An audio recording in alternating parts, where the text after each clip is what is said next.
Despite previously pledging to reject super PAC money, Biden did change his mind and he will now accept super PAC money.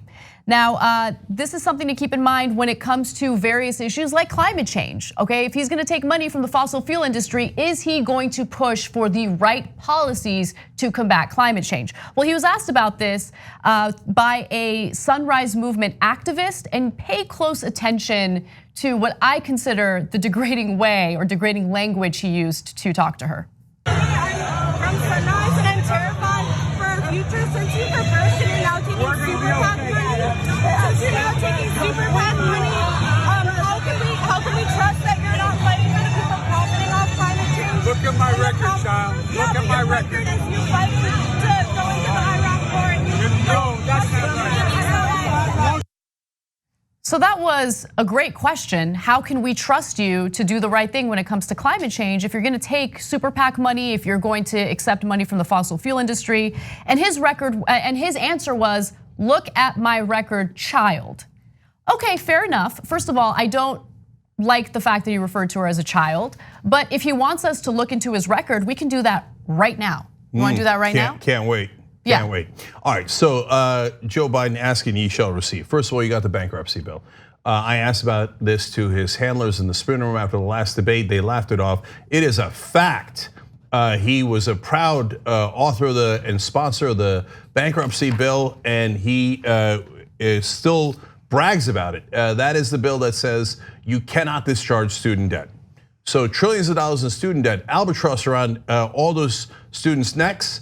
If you've got that kind of debt and you're on hard times and you can't discharge it, even though Donald Trump can declare bankruptcy after bankruptcy, rich people can declare bankruptcy ad nauseum. But if you're a student, Biden doesn't let you declare bankruptcy and doesn't let you discharge the debt. That was Biden. That is Biden. We looked at your record, and now you turn around and dismissively call those students child. No.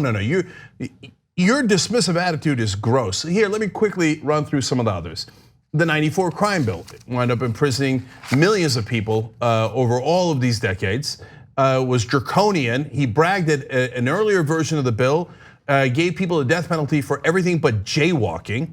He was the person who pushed Ronald Reagan to the right on the war on drugs. That also helped to imprison millions of people. Total insanity, doesn't make any sense at all, and particularly targeted the African American community. I would love to look at your record. I wish everybody knew your record. I'm not anywhere near done. Then you've got the Iraq War, which was an epic disaster. He says, I have great experience. You have experience in making horrific decisions and letting Republicans walk all over you, but who knows, maybe you also wanted to create chaos in the Middle East. He, to this day, is against busing, is proud to have worked with segregationist Republicans in the Senate. Anita Hill, look, I can go on for a whole hour about what he did in the Anita Hill testimony, but I want you to know he was not Anita Hill's Republican accusers. He was supposed to be her Democratic friend, the ally, I should say, that put her up to get the testimony about Clarence Thomas. Do you know that he did not allow corroborating witnesses? They had him. They could have backed up her story, but Biden wouldn't let them testify. So it made it seem like she's the only one. And by the way, his attempt at revisionist history in regard to the Anita Hill hearings included arguing that he was trying to protect her from some of the degrading questions that Republicans were asking during those hearings. But if you go back and you watch those videos, he clearly stated at the time that he believed that it was the right thing to allow them to ask any and all questions to get to the bottom of the truth, regardless of how degrading they were. So no bars for Republicans. You do no, I should say, no holds barred for Republicans. You could do anything you like, okay? But Anita Hill, you have witnesses that'll back up your story? No, you're not allowed to present them. That's Joe Biden. But one last thing. He also, in 2012, not decades ago, in 2012, as vice president, extended the Bush tax cuts in a deal so toxic, so terrible, that even Michael Bennet, the most mild-mannered corporate Democrat you've ever seen, is now furious about it, talked about it in the debates, and wrote a whole book about how Biden betrayed the Democrats by giving the rich everything they wanted. Mitch McConnell was thrilled with that deal. That's who Joe Biden is. You want to talk about your record and then call people children? Are you kidding me? Look, and I'm gonna blame two more sets of people here. First of all, media. You won't cover stories about Buttigieg's record in South Bend. You say, well, look, I think he's spiking, he's doing wonderful, he's doing fantastic, but he's in 5th place, so I'm not gonna cover any of his downsides. Okay, what's your excuse on Biden? He's in 1st place. And you tell me, he's a presumptive nominee, he's in 1st place, he's doing great, etc. So, okay, why aren't we talking about the war on drugs? Why aren't we talking about the crime bill? Why aren't we talking about the bankruptcy bill? Or why aren't we talking about extending the Bush tax cuts for the rich? Are you doing your job at all? At all? Or is every negative article, is it a mandate? And I wanna know, is it a memo? Or is it just groupthink? I think it's probably groupthink, but it's so pervasive now, it's absurd. Is it a memo in your organizations at the New York Times, the Washington Post, that the only negative articles you can write are about Bernie Sanders? Okay, so, or prove me wrong and do your goddamn job. Is the bankruptcy bill not relevant? In that scrum where I asked that question in the spin room, there were dozens of reporters. They laughed, even though the spokespeople did, when I asked a question that is 100% factual. The rest of the reporters, you wanna follow up? Hey, maybe you'll find that I was wrong. Oh, no. Biden wasn't even in the Senate during the bankruptcy bill. He had nothing to do with it. All right, great, then write that story. No, you don't wanna do your job because you love the establishment and you hate progressives. And then finally, I'm also mad at the progressive candidates. Yes, including Bernie Sanders and Elizabeth Warren. Are you gonna run against the guy or are we gonna play patty cakes? The elections are in a couple of months. Why won't you talk about the bankruptcy bill? Why won't you talk about all the issues that I just talked about? Well, like, are you agreeing with the rest of Washington that you have to be genteel to other Democrats? Primaries are about choices. If you rob the voters of information they need to make the correct choice, then you can't turn around later and go, oh my God, we had an unfair process. No, right now, nobody is telling Bernie Sanders and Elizabeth Warren not to talk about Biden's record.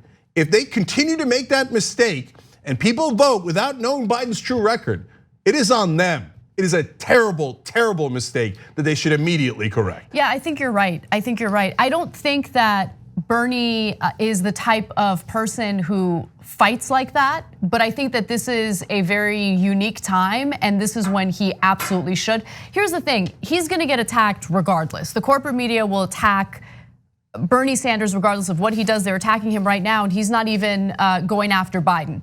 Yes, they will attack him if he goes after Biden as well, but he needs to do it precisely for the reasons that you just mentioned right now.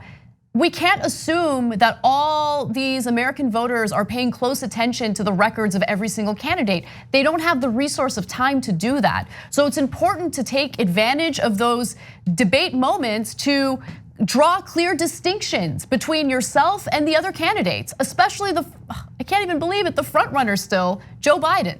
So look, Bernie mentioned at the very end of the last debate, the Iraq war, and I believe the bankruptcy bill, just in passing. But first of all, nobody knows the bankruptcy bill. So you have to go out and explain to them what it is. And you can't mention it in passing. You have to make an active argument against it. You have to force the media to talk about it. Bernie and Warren's politeness could cost this election. And that is incredibly selfish of them.